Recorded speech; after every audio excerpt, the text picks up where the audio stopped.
Meu lá, gente, tudo bem? Já senta o dedo no like, ativa a notificação e comentem. Bom, Bruna Marquezine e Enzo Celular terminam depois de um ano, né? Terminaram aí e, inclusive, já tem boatos de que o Neymar, ou de que os fãs do Neymar, pelo menos, estariam já causando aí, shippando novamente. Agora, por que eles terminaram?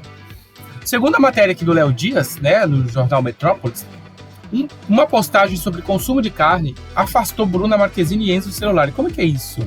O post de Enzo, a postagem, foi feita no final de maio, no Dia dos Namorados, e eles já não estavam mais juntos.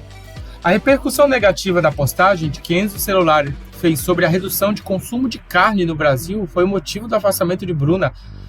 É brincadeira? O empresário ficou abalado com o cancelamento e quis evitar mais exposição para não se envolver em novas polêmicas. A atriz pediu um tempo e ele não gostou.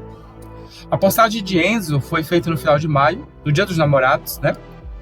Mas segundo fontes da coluna, o término não é definitivo, já que os dois se gostam muito e podem reatar. Assim como o empresário, Bruna não come carne, mas não concordou com a mensagem do namorado. É brincadeira uma coisa dessa? Bruno e Enzo começaram o romance em junho, mas só assumiram publicamente em abril.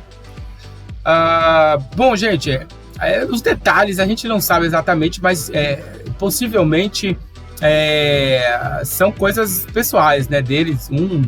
Eles não comem carne, não são adeptos a esse, né?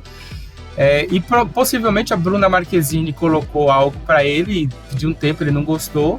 Agora, um motivo assim que a gente às vezes tenta entender, né? Um pouco complexo. Geralmente casais terminam por outros motivos, né? Mas é isso, né?